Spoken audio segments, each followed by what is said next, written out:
I was in 2 Samuel today. I started it over, and I got through chapter 4, and then had to stop because there was a lot of information in these first few chapters. A lot of things going on, a lot of people coming in, a lot of people dying.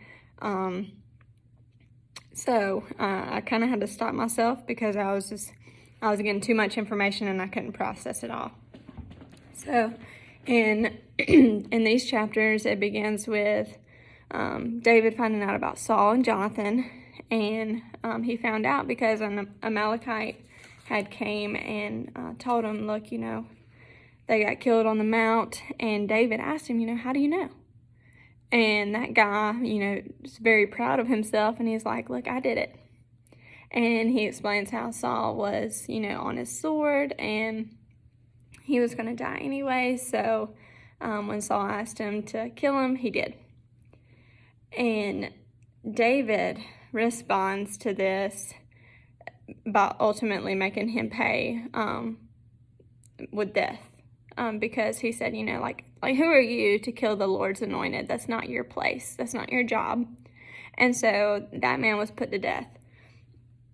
And so from there's a lot of fighting and battle between the house of Saul and the house of David. And some key people that really come into play is Abner. So he is the commander of Saul's army. And then you have Joab and his 2 brothers. And in a battle, Abner kills one of the brothers, Asahel, I think is how you say it, which is Joab's brother. And they're on David's side, And I don't think it was completely intentional. I don't think Abner, sought to kill that brother. I think he wanted Joab more than that one, but this is kind of how it played out. And so later on, they stop fighting, and then Abner goes to David, and he's like, I'm gonna deliver the Israelites to you.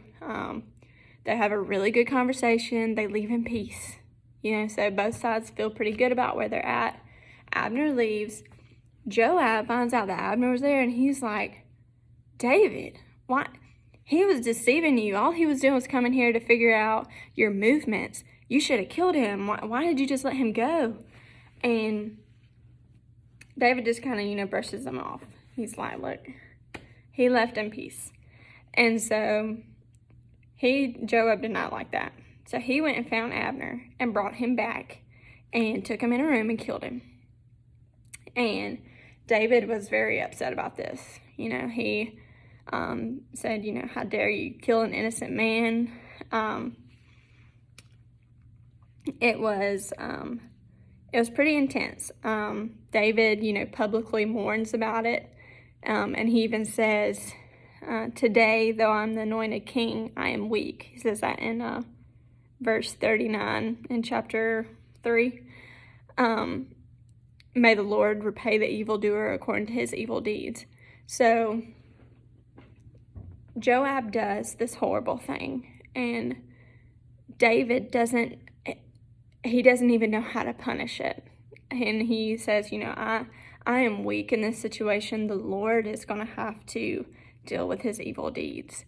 And so that seems to be a trend that kind of happened a lot here lately. Y'all didn't get to see the video that I made, but in 1 Samuel, that happened a few times whenever David spared Saul's life twice. He told Saul, it is not my place to kill you. I am not going to, evildoers do evil deeds, and I'm not going to do that. I'm not going to be the one to judge your wrongdoings towards me. The Lord's going to judge you for those. And the same kind of thing is happening here, where David's like, look, I'm not going to punish you for this wrongdoing, but the Lord will. The Lord's going to punish you for that. And I just thought that was big, because applying it to my life. All right, when I think of all the scenarios where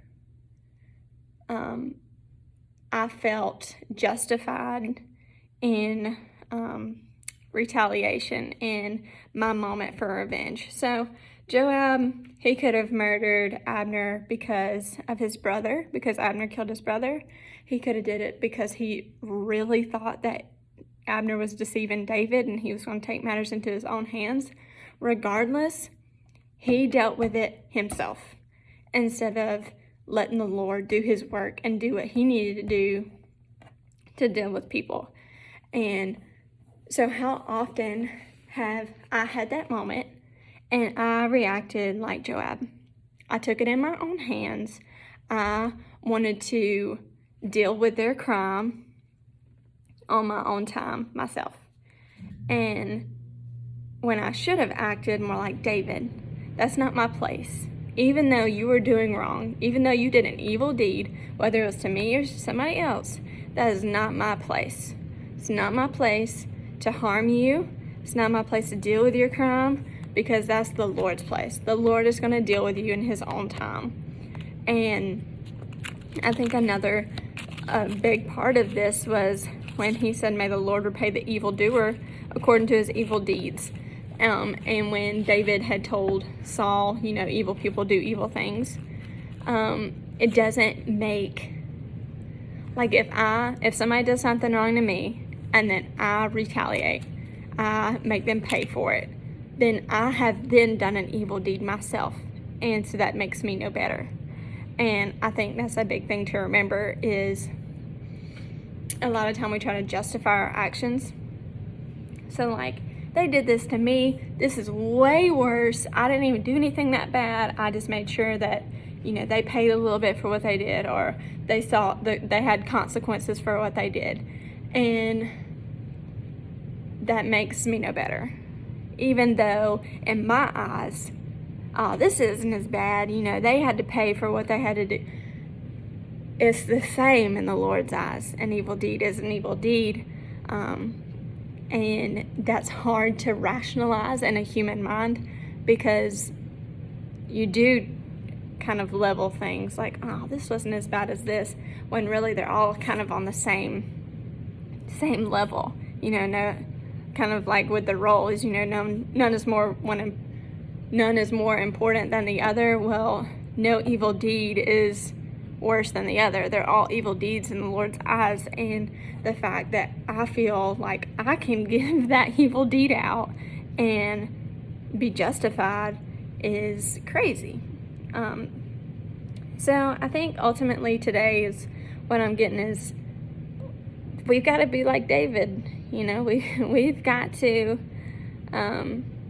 let the Lord deal with evil people. Let the Lord deal with their actions, and let our conscience and let us be clean of evil deeds. We all sin and we all fall short, but I sure do not want to have to answer to me trying to take matters into my own hands and retaliating when that was the Lord's place, not mine. So that is today. I'm probably going to read a little less tomorrow, because I think there's just so much going on. If I read too much, then there's just too much. I get a little overwhelmed. So we'll get a little bit farther into 2 Samuel tomorrow, and we'll see where it takes us. God bless y'all. See ya.